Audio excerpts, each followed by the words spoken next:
BeyondTheGloves.com here with the one and only, the classy Jimmy Lennon Jr. Sir, you are about to do the press conference for Wilder Ortiz 2, a rematch. We're here today for Shawn Porter versus Errol Spence. You have been a part of many huge fights, classics fights.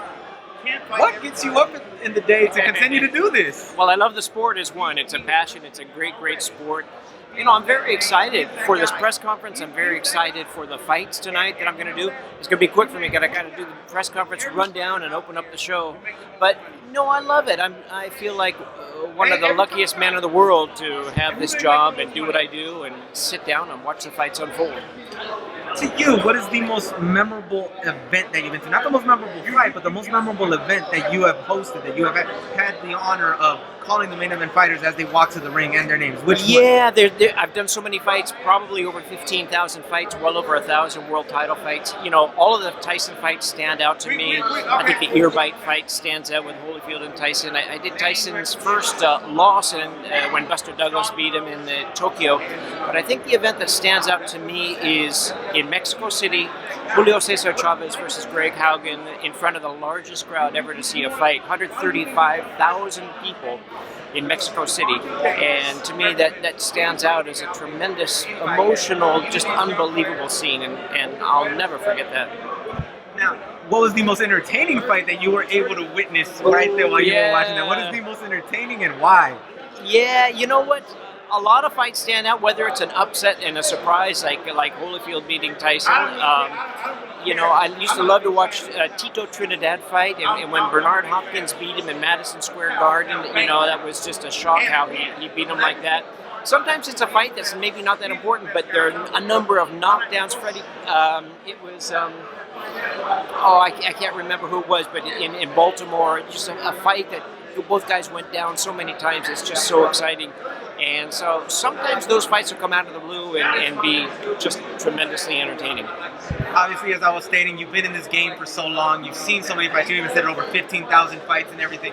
Do you feel boxing right now, where it's at right now, is it going into a new golden era, a new golden age of boxing? The heavyweight division is in a boom. We all know boxing is how the heavyweight goes. We're showcasing the welterweights today. That is a stellar division. And most of the other divisions as well have multiple stars in there, not just champions, but stars as well. So do you think we are going into a new golden age, a new golden era of boxing at the moment? Well, I really do. And I was saying this yesterday in the many interviews I did. One of the best times in boxing in my career, and so I agree with you with the points that you made.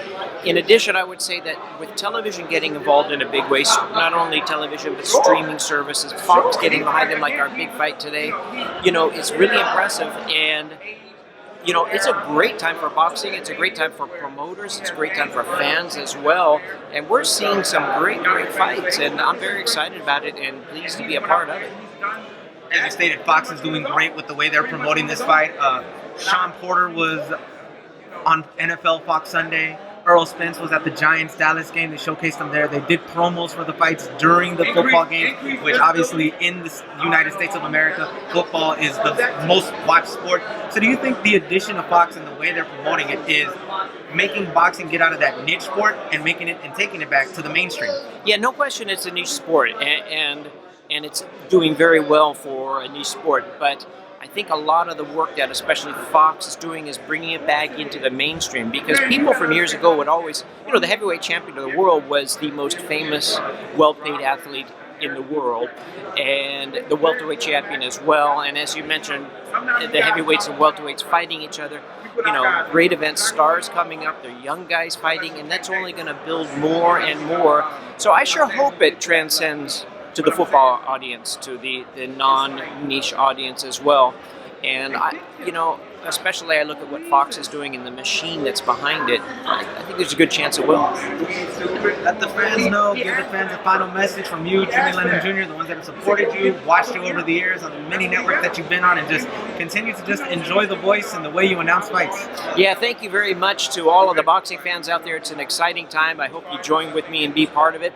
I feel like I have the best job in the world. I'm a very fortunate man, and keep watching, and we'll enjoy this sport together. Thank you for your time once again, the classy Jimmy Lennon Jr. Thank you. Hey Fight fans, it's Michelle Joy Phelps. If you haven't already subscribed to our YouTube channel, make sure you do so by clicking this icon right here, or else.